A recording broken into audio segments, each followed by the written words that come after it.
brevemente la venida del Señor Jesús, ¿no es cierto? La venida del Señor Jesús. Y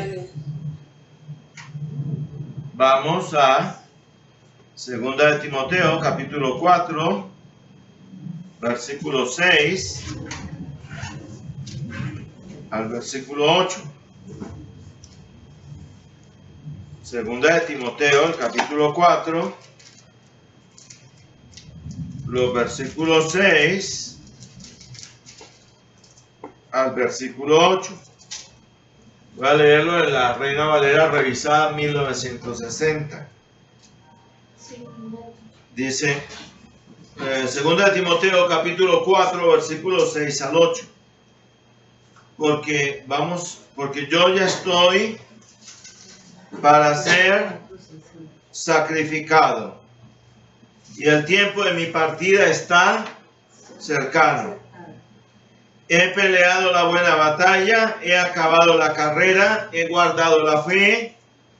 Por lo demás me está guardada la corona de justicia, la cual me dará el Señor juez justo en aquel día, y no solo a mí, sino también a todos los que aman su venida. Bendito sea el nombre del Señor. Aquellos que la anhelan fervorosamente, aman tanto al Señor, que aman su gloriosa venida. La pregunta que nos hacemos de muchos que se dicen cristianos es si anhelan fervorosamente la venida del Señor, si aman al Señor y le esperan en verdad de corazón, estando listos, preparados en toda piedad y santidad delante de Él, para cuando se produzca esta segunda gloriosa venida, la parucía, es decir, la venida majestuosa del Señor. Y hemos visto en estos días que hay 7 acontecimientos principales de los tiempos del fin que todo cristiano debe conocer. ¿Y cuál es el primero? El rapto de la iglesia. El arrebatamiento de la iglesia del Señor. Es la venida del Señor en una primera fase que es invisible, y la iglesia va a ser raptada. ¿Qué es lo que dice el apóstol Pablo? Que el mismo Señor, con voz de mando, con voz de arcángel y con trompeta de Dios, que descenderá del cielo, y los muertos en Cristo resucitarán primero. Luego nosotros, los que hayamos quedado, seremos levantados para estar con el Señor en las nubes, y así estaremos siempre con el Señor. Noten ustedes donde dice que va a estar la iglesia en el periodo de la gran tribulación, en las nubes. Que la iglesia va a ser arrebatada, va a ser levantada para estar en las nubes. Ese es el rapto de la iglesia. Y con ese rapto de la iglesia que comienza el gobierno del anticristo, la gran tribulación, el periodo de 7 años de la gran tribulación, ¿no? Luego vemos, en segundo lugar, que el anticristo asumirá el poder. El anticristo asumirá el poder. Realmente, cuando nosotros miramos la historia de un país clave, coyuntural del siglo XX, como fue Alemania, nos damos cuenta que realmente Hitler estaba en el poder desde 1923. Pero solamente en 1933 asumió plenamente el poder. Pero él ya estaba en una especie de primer peldaño de poder, y luego de allí al pleno poder, ¿no? Al pleno ejercicio del poder, cuando ya Hindenburg se retira, el mariscal von Hindenburg, ya por estado de vejez y incapacidad para el mando, y ya es cuando Hitler asume plenamente el poder, y es respaldado en un plebiscito que le da las plenas facultades. Y así el anticristo, ya cuando se produzca el arrebatamiento de la iglesia, ya el anticristo va a asumir el poder plenamente. Y este es el segundo acontecimiento. El tercero es el que nos muestra la palabra de Dios profusamente, especialmente en el libro de Apocalipsis, pero que lo vemos resumido en Mateo capítulo 24, del versículo 4 al 14, y es que habrá en la tierra grandes calamidades y aflicciones sin par. Grandes calamidades y aflicciones sin par. Vamos entonces al cuarto acontecimiento. Cristo regresará a la tierra. Cristo nuestro Señor regresará ¿a dónde? A la tierra. Y allí podemos mirar, podemos ir a Zacarías capítulo 14, versículos 1 al 3. Estamos ya hablando del periodo final de la gran tribulación. Zacarías capítulo 14, versículos 1 al versículo 3. Dice así. He aquí, Zacarías 14, versículos 1 al 3. He aquí el día del Señor viene y tus despojos serán repartidos en medio de ti. Porque yo reuniré a todos los gentiles en batalla contra Jerusalén, la batalla del Armagedón. Yo reuniré a todos los gentiles en batalla contra Jerusalén y la ciudad será tomada. Y las casas serán saqueadas, y las mujeres serán forzadas, y la mitad de la ciudad irá en cautiverio, mas el remanente del pueblo no será talado de la ciudad. Y saldrá el Señor y peleará con aquellos gentiles, como peleó el día de la batalla. Y vamos también a Apocalipsis, capítulo 17, el versículo 14. Apocalipsis 17, 14. Ellos pelearán contra el Cordero, noten, y el Cordero los vencerá, porque es el Señor de señores y el Rey de reyes, y los que están con él son llamados y elegidos y fieles.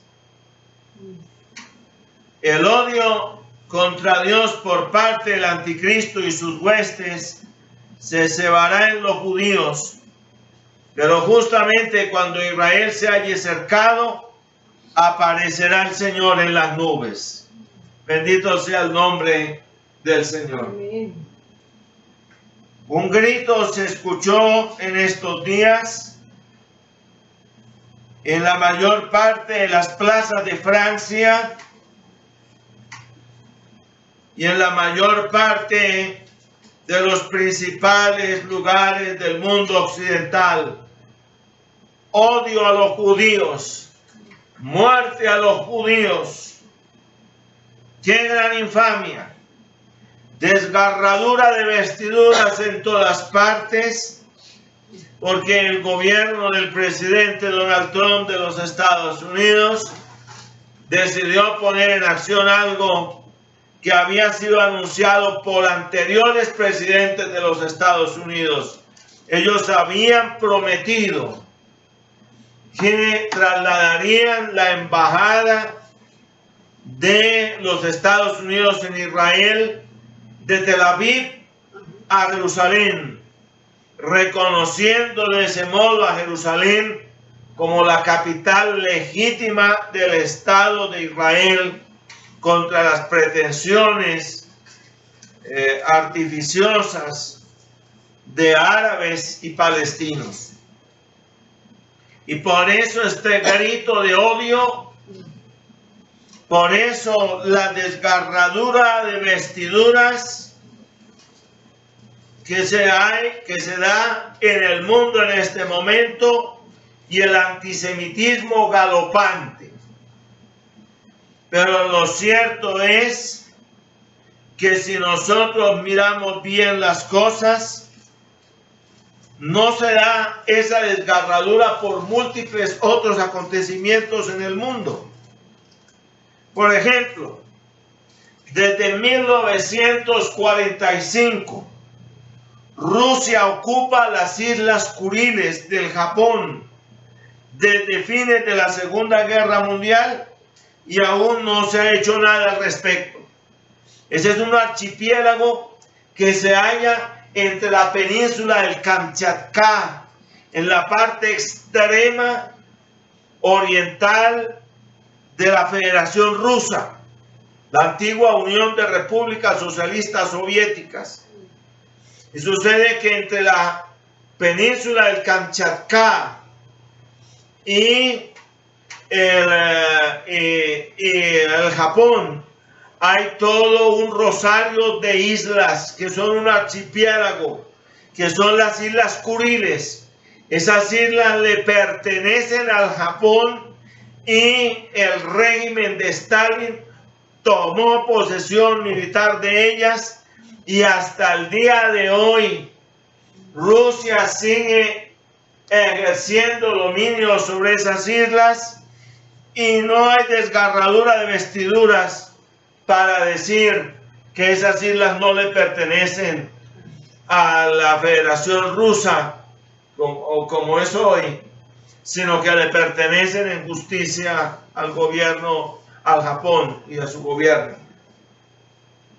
El Tíbet fue invadido por la China comunista desde 1950 y aún no le ha devuelto a los países del Tíbet, no les ha devuelto esa región. No, ellos esas naciones están allí sojuzgadas por la China. La China puso su pie militar de seguridad allá y no las devuelve. Y aquí no hay desgarradura de vestiduras ningunas por el caso del Tíbet y de los 3 países, Nepal, Sikkim y Bután, que están implicados allí. Nadie ha protestado. Hasta ahora no hay desgarradura de vestiduras por eso. Ahora, en el año de 1974, Turquía invadió gran parte de la isla de Chipre. Y en eso recuerdo mucho que había un líder ortodoxo, no recuerdo su nombre ahora, uno de los líderes prestantes de la iglesia ortodoxa en Chipre, que protestó patrióticamente contra eso. Y hasta el día de hoy está esa invasión de Turquía, que no tiene autoridad ni moral ninguna para hablar, porque ha invadido un territorio que le pertenece a Chipre y no lo ha devuelto. Gran parte de la isla de Chipre se halla invadida por Turquía y no hay desgarradura de vestiduras en el mundo por eso. A eso se suma el hecho de que desde el año de 1975 Marruecos invadió el Sahara Occidental o el Sahara Español, lo invadió. Y hasta el día de hoy no se da trazas ninguna de devolverlo. Es más, si avanzamos un poquito más, cuando terminó la Segunda Guerra Mundial, 13.5 millones de alemanes étnicos fueron sacados violentamente, fueron expulsados de la Prusia Oriental, y la Prusia Oriental prácticamente desapareció y hasta el día de hoy no hay reclamo ninguno por eso. No hay desgarradura de vestiduras ningunas en el mundo por todos los abusos que se han dado hasta el momento presente en el Sudán, donde Mugabe tuvo que rendirse ya a una dictadura oprobiosa que afectaba el Sudán. Pero nada, los abusos que se dan en el Congo, en Ruanda, en la misma China, en Siria, en Egipto, nadie protesta por eso. Nadie protesta por el estado de marginalidad y esclavitud humillante en muchas de las mujeres que son consideradas ciudadanas de segunda en el mundo musulmán. Nada más en Arabia Saudita las mujeres no pueden conducir un vehículo. Eso no está permitido para las mujeres. Y hay un estado de relegación impresionante. En el único país del Medio Oriente donde las mujeres tienen una posición relativamente hablando digna es en Israel. Pero de resto, en toda esa región de lo que es Jordania, de lo que es Siria, lo que es el mismo Egipto, las mujeres se hallan en una posición muy relegada. Incluso prácticamente para acudir a la educación elemental, las mujeres se hallan sumamente relegadas. La división del trabajo, como lo llamarían los comunistas allí, es muy visible. Y las mujeres realmente están en una posición muy marginal. Nadie protesta por estas condiciones inicuas que le son impuestas a las mujeres en el mundo musulmán. Hay antisemitismo en los medios masivos de comunicación. Nadie protesta por la infamia de las dictaduras islámicas. Alguna protesta sí hay por el terrorismo islámico, que hasta llega a usar niños bomba.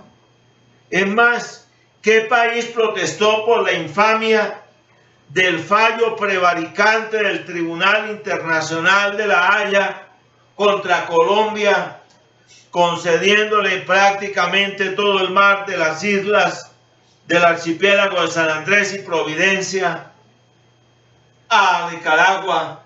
Un verdadero prevaricato, porque eso no tiene mayor sustentación, ya que incluso si hay un archipiélago, pues eso es un hecho reconocido. Tiene derecho los habitantes de ese archipiélago a ese mar, sencillamente por la existencia del archipiélago, porque no podríamos tener un departamento aislado. Y ese es el único departamento ultramarino que tiene Colombia, y Colombia siempre ha tenido jurisdicción y dominio sobre esas islas y nunca ha renunciado a ellas. Todo lo demás que ha tenido Nicaragua son concesiones y beneficios que le ha concedido Colombia a Nicaragua, incluyendo la antigua provincia que daba sobre el mar Atlántico en Nicaragua. Y esa provincia originalmente era colombiana. En consecuencia, noten ustedes que hay una cadena de irregularidades en el mundo, pero no hay protesta ninguna por esta cadena de irregularidades. Sencillamente hay una protesta porque se hizo un reconocimiento legítimo de algo que se esperaba y que se ha aplazado por una falsa y debilucha diplomacia, que es el reconocimiento legítimo de la ciudad de Jerusalén como capital. Si ustedes miran bien, se habla de la leyenda de que fue que en Jerusalén, y justamente en el sitio donde se halla la mezquita de Omán, que fue el sitio de los antiguos templos judíos de Salomón, el templo de Zorobabel, el templo de Herodes, que allí ascendió a los cielos Mahoma para recibir de Alá una revelación preciosa en general. Pero si nosotros miramos bien, eso no se halla en el Corán. En el Corán no hay alusión ninguna de eso. Primero. En segundo, es una leyenda y una creencia islámica. Pero a su vez, tenemos que la Biblia menciona miles de veces la ciudad de Jerusalén. No tengo la cifra exacta. Pero si nosotros vamos a mirar el Corán, ¿cuántas veces menciona el Corán a Jerusalén? No lo menciona ni una sola vez. Ni una sola vez el Corán menciona la ciudad de Jerusalén. Pero aún así, una disputa fiera y de odio al niño palestino Desde que el niño se le enseña a amar a Alá, a amar a los profetas, a Mahoma y a aborrecer al judío y al cristiano. De tal manera que es un odio inducido desde un principio. Ahora, por su intervención gloriosa, de tal manera que allí siempre hay una alfombra de odio, los odios. Y eso es lo que hay que levantar, los odios. Porque los odios sembrados en los corazones son el cimiento multiplicativo de las guerras y de los conflictos. Pero el odio sembrado por vía religiosa, instituido y formalizado de tal manera que una persona para ser palestino tiene que ser obligatoriamente una persona que por inducción religiosa y cultural odie a los judíos. Y allí viene toda la cantidad de males, repito, que se suceden detrás de eso. Y recordamos muy bien las palabras que en un momento refrigerante dijo Álvaro Gómez Hurtado aquí en Colombia, que había que quitar, había necesidad de quitar, de desarmar las manos. Y él dijo, pero no basta con que se desarmen las manos. No, hay que desarmar los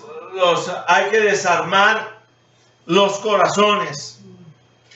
Y para desarmar los corazones hay que quitarle la dinamita a las palabras. Hay que hacer todo ese proceso, toda esa catarsis. Y Álvaro Gómez Hurtado, en ese aspecto y con toda justicia, tenía toda la razón. Pero lo cierto es que nada más en estos días, mirando bien los debates que se han dado, que ya son varios, entre el biólogo ateo Richard Darwin y el apologista cristiano evangélico fiel al Señor, profesor de altas matemáticas de la Universidad de Oxford y un notorio conferencista y catedrático también, el hermano John Lennox, que frontalmente confiesa ser creyente y creacionista, ¿no? Creyente, cristiano, evangélico y bíblico. Bueno, es una cosa impresionante, hermanos. Le damos la bienvenida, hermano. Gloria al Señor. Nosotros ya estábamos aquí enseñando, mire, y preciso hoy la doctrina del arrebatamiento parcial de la iglesia. Creíamos que ya el Señor lo había arrebatado al hermano, pero miren qué alegría, no lo ha arrebatado, todavía está aquí en este mundo. Y anda con sus Biblias para un lado y para el otro, y eso nos alegra mucho más, hermano. Claro que sí, hermano. Bendito sea el Señor. Y lo cierto es que una de las cosas que uno observa, y cualquiera que observe esos debates, se dará clara cuenta que tienen una sustentación de un corte fundamentalista de odio. Las actitudes de Richard Dawkins contra Dios y contra la fe cristiana. Su argumentación es una argumentación sistemática. Pero la idea es, en otras palabras, gritemos a Dios, la ciencia ocupará el lugar de Dios y la ciencia responde y responderá todo, ¿no? Pero la idea que tiene Richard Dawkins es, esto es un elemento, esto es la creencia en Dios ha sido una eterna muleta parapléjica del hombre, y para que el hombre supere definitivamente hay que acabar con el mito de Dios existe. Y no hay la justicia es una construcción humana, llega a decirlo. Es decir, no hay un piso moral que sustente la justicia. Eso es construir un edificio sin cimientos, completamente. Pero es un ateísmo ideológico llevado a un lado y al otro, sobre todo negando grandes verdades. El ateísmo era el cimiento del comunismo. Ese era el cimiento. Esa era la gran lucha y razón de ser. Por eso Lenin decía que todo verdadero comunista debía ser obligadamente ateo, ¿no? Y lo cierto es que, repito, el odio contra Dios por parte del anticristo y sus huestes se cebará en los judíos. Se va a cebar en el pueblo judío cuando todos estos acontecimientos se den. Y uno ve en esas intervenciones de las cuales estoy hablando que hay preguntas como de odio contra Dios, ¿no? Y unas intervenciones de personas enviando a los dos conferencistas preguntas para que respondan, pero es con odio, ¿no? Y esto viene de un mal talante, ¿no? Lo cierto es que son las cizañas del odio contra Dios, y cada vez que llega a pasar un cataclismo como el de los 3 terremotos en México este año, viene el puño levantado. ¿Por qué, Dios mío? Y el malo es Dios, ¿no? Cuando se multiplica la sodomía, cuando se multiplica el abandono irresponsable de los hijos, y sin embargo el malo es Dios, aumenta la maldad en el mundo, aumenta la corrupción, y la corrupción pública y la corrupción privada, aumenta el aborto en todos los frentes, y sin embargo Dios es el malo, ¿no? Dios es el malo, Dios es el autor de ese mal. El egoísmo, la injusticia, la indolencia pululan en el mundo, pero Dios es el malo, ¿no? Y nunca hay un sentido de decir, hoy llegué, fui, trabajé, me fue bien, regreso a mi casa, te doy gracias, Señor. Pero llega a pasar algo y de una sola, ¿por qué, Dios mío?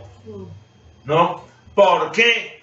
¿No? Aumenta la embriaguez, aumenta el consumo de drogas, aumenta la injusticia del hombre contra la mujer, pero no hay allí todo lo que hay es que Dios es el culpable, cuando el culpable es el mismo hombre, cuando el culpable es el mismo hombre, ¿no? Entonces es una cosa impresionante lo que está allí, pero el odio y la semilla del odio. Y este es un elemento con el cual va a trabajar el anticristo. Este es un elemento que muy hábilmente han sembrado hombres estratégicos en el mundo, el odio. El odio lo sembró Hitler, lo regó ampliamente. El odio lo sembró también en su momento Fidel Castro. El odio es un elemento que ha sembrado Stalin, y el comunismo sembraron el odio, odio al capitalismo, odio al mundo occidental, odio a las libertades burguesas en general. Y con eso han pretendido construir su imperio y su lugar de dominio. El anticristo también manejará este fenómeno. Por su intervención gloriosa, el anticristo y sus secuaces serán lanzados al lago de fuego. Es lo que la palabra de Dios nos muestra. El mismo Satanás será atado, y el Cristo victorioso estará entonces listo para ascender a su trono en Jerusalén, con el fin de gobernar en absoluta paz por un periodo de 1000 años. Es el gobierno milenial de Cristo sobre la tierra. Aquí en este punto ya donde nosotros estamos es al otro lado del reino milenial de Cristo sobre la tierra. Y la palabra de Dios lo que nos muestra es exactamente eso, que el anticristo va a ser atado, que Satanás va a ser atado, y vendrá el gobierno milenial de Cristo sobre la tierra. Entonces primero Cristo regresará para derrotar al anticristo y para derrotar el gobierno o el reino de las tinieblas, y para gobernar sobre la tierra durante un periodo de 1000 años. Tanto los judíos como los gentiles que sobrevivan a la gran tribulación serán objeto de 2 juicios separadores.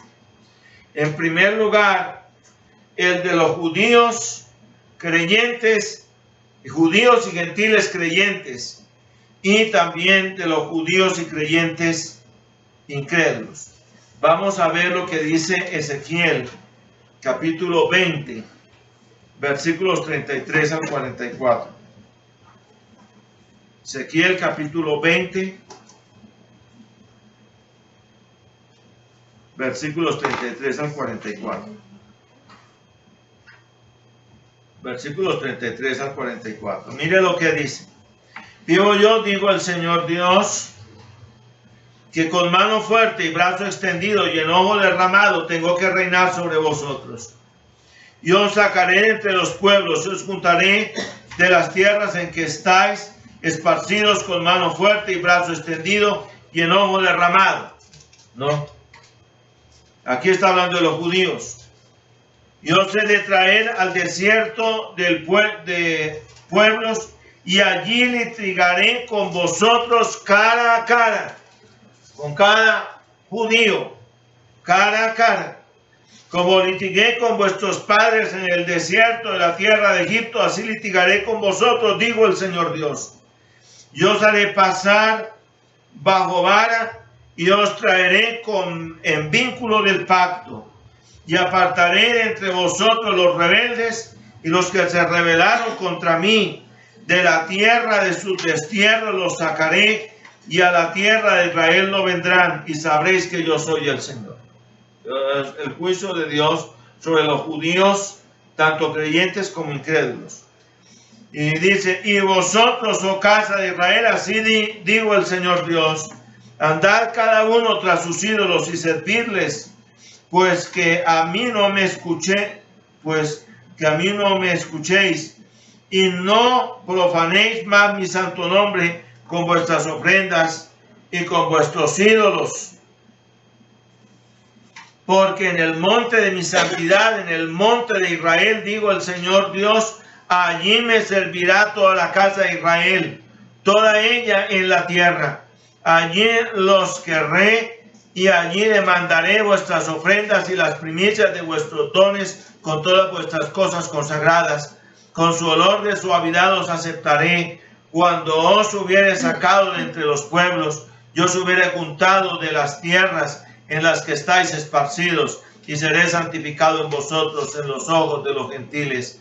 Y sabréis que yo soy el Señor, cuando os hubiere metido en la tierra de Israel, en la tierra en la cual alcé mi mano, que la daría a vuestros padres.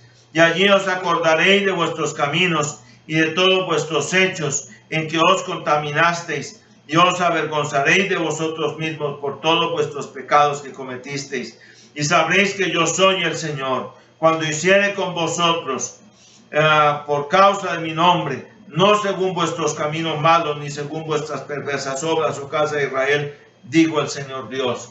Este pasaje lo que está dando a entender es que Dios va aquí a hacer su juicio sobre los israelitas, y así como Dios sacó a todo el pueblo de Israel de Egipto, pero los judíos incrédulos quedaron en el desierto, y solamente los israelitas creyentes entraron a la tierra prometida.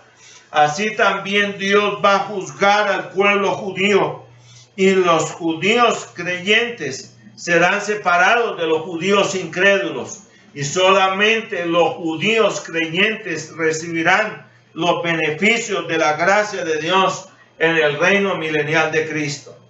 Y también está el caso de los gentiles creyentes y los gentiles incrédulos. Vamos a verlo en Mateo capítulo 25, versículos 31 al 46. Mateo capítulo 25. Versículos 31 al 46. Aquí está hablando de los gentiles. Capítulo 25, versículos 31 al 46. Y cuando el Hijo del Hombre venga en su gloria y todos los santos ángeles con él, entonces se sentará sobre el trono de su gloria, y serán reunidas delante de él todas las naciones, y los apartará los unos de los otros, como aparta el pastor las ovejas de los cabritos. Y pondrá las ovejas a su derecha y los cabritos a la izquierda. Entonces el rey dirá a los que estarán a su derecha: venid benditos de mi Padre, heredad del reino preparado para vosotros desde la fundación del mundo. Porque tuve hambre y me disteis de comer, tuve sed y me disteis de beber. Fui huésped y me recogisteis, desnudo y me cubristeis, enfermo y me visitasteis. Estuve en la cárcel y vinisteis a mí. Entonces los justos le responderán diciendo: Señor, ¿cuándo te vimos hambriento y te sustentamos, o sediento y te dimos de beber? ¿Y cuándo te vimos huésped y te recogimos, o desnudo y te cubrimos? ¿O cuándo te vimos enfermo o en la cárcel y vinimos a ti? Y respondiendo el rey le dirá: de cierto os digo que en cuanto lo hicisteis a uno de estos mis hermanos pequeñitos, a mí lo hicisteis. Entonces dirá también a los que estarán a la izquierda: apartaos de mí, malditos, al fuego eterno preparado para el diablo y para sus ángeles. Porque tuve hambre y me disteis de comer, tuve sed y me disteis de beber, fui huésped y no me recogisteis. Porque tuve hambre y no me disteis de comer, tuve sed y no me disteis de beber, fui huésped y no me recogisteis, desnudo y no me cubristeis, enfermo y en la cárcel y no me visitasteis. Entonces también ellos le responderán diciendo: Señor, ¿cuándo te vimos hambriento o sediento, o huésped o desnudo o enfermo o en la cárcel y no te servimos? Entonces le responderá diciendo: de cierto os digo que en cuanto no lo hicisteis a uno de estos pequeñitos, tampoco a mí lo hicisteis. E irán estos al tormento eterno, y los justos a la vida eterna. Bendito sea el nombre del Señor. El reformador don Juan Calvino dijo con toda propiedad que la sola fe justifica, pero que la fe nunca está sola. Esa fe va acompañada de abundantes buenas obras. Son como esas plantas que son frondosas, ¿no? Y por su misma naturaleza, esas plantas desde un principio comienzan a dar buenas hojas y buen fruto, porque son frondosas por naturaleza. Son abundantes, son fecundas, y por eso desde un principio se distinguen por sus dimensiones, se distinguen desde un principio por su fruto. Esas plantas, hay plantas que son plantas oloríferas, y se distinguen por su buen olor, por su buena esencia. Plantas que se usan como el romero, por ejemplo, para muchas aplicaciones. Y esas plantas se distinguen porque son de una utilidad y desde un principio muestran su naturaleza. Así la fe, la genuina fe en Cristo, es una fe abundante en buenas obras. Y por eso el creyente, por sus frutos, será distinguido. Por sus frutos será distinguido el creyente allí delante de Dios, porque se tienen que dar los frutos de una vida nueva, de una vida en Cristo, y tiene que ser algo que es fragante. Esa es su naturaleza. En las horas de la noche, cuando uno cruza aquí por este lado, uno encuentra que este caballero de la noche da de sí un buen olor. Así el cristiano, donde vaya, muestra, hay algo, hay una fragancia de amor en el saludo, en el trato, en la relación de unos con otros. El cristiano da de lo que tiene.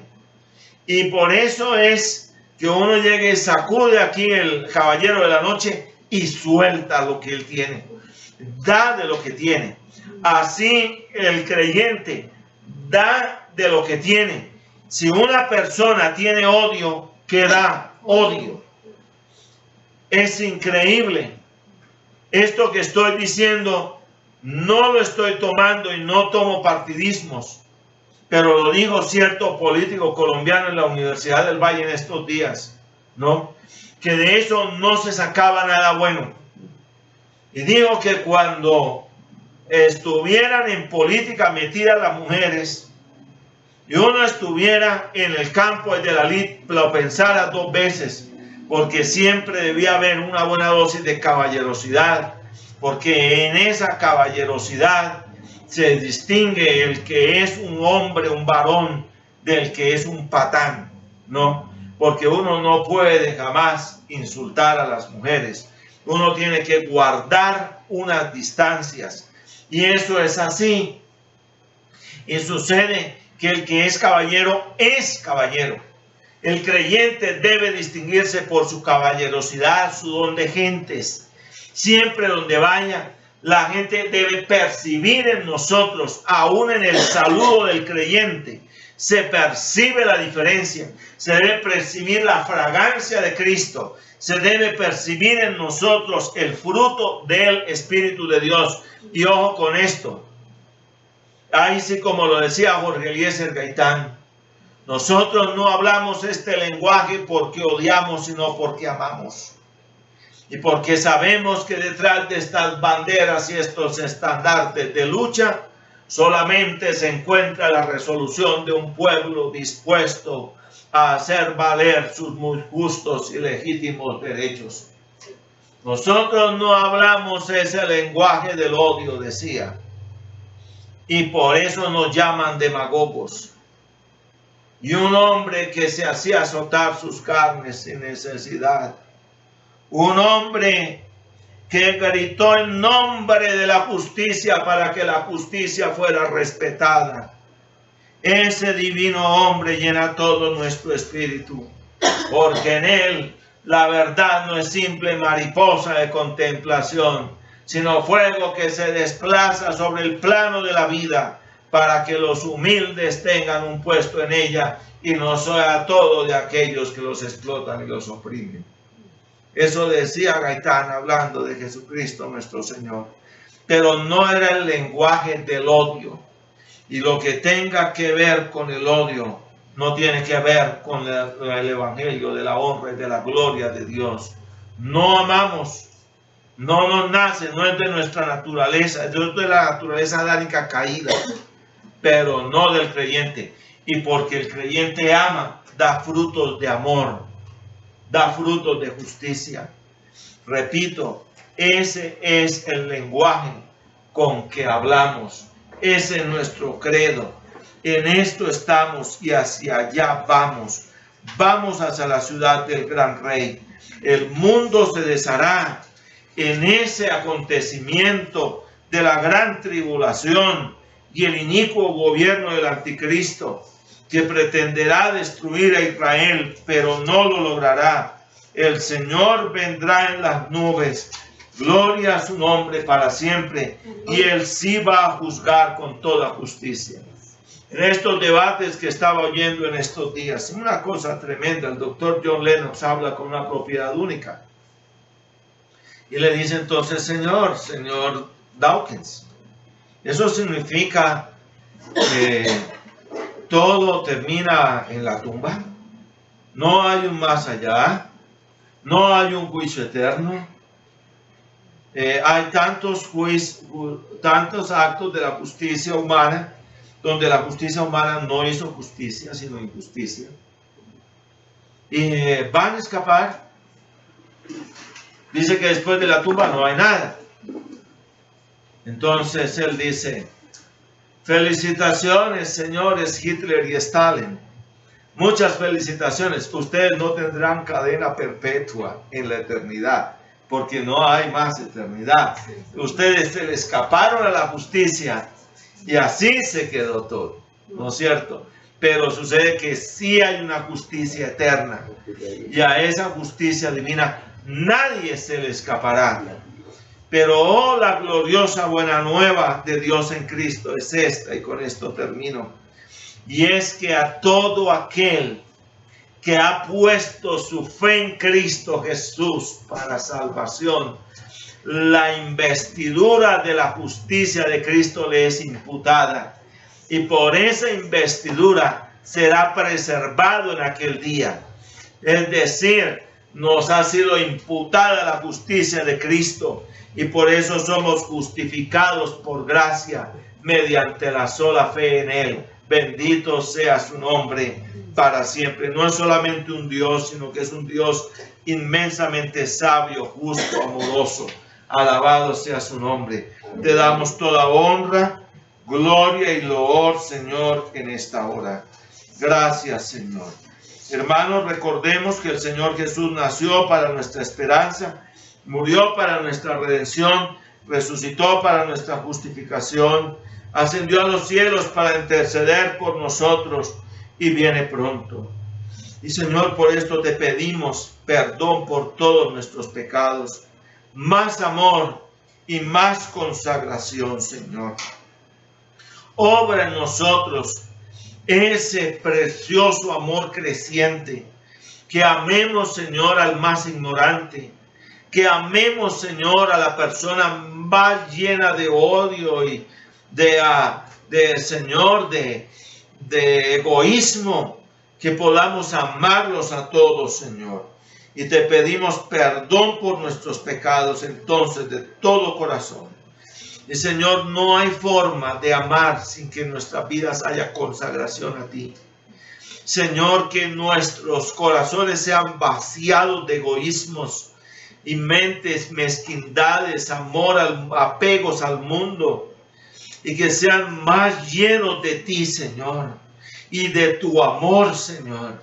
Y que de nuestro corazón fluya la música de los ríos de agua viva, que es la traducción literal de esa sentencia. El que en mí cree, ríos de agua viva fluirán. O sea, ríos de agua viva sonarán de su vientre, fluirán musicalmente de su vientre. Y te damos honra y gloria a ti, que toda nuestra vida sea de culto a ti, como me decía esta mañana Sharon, Señor. Toda la vida debe ser de culto a ti, Señor.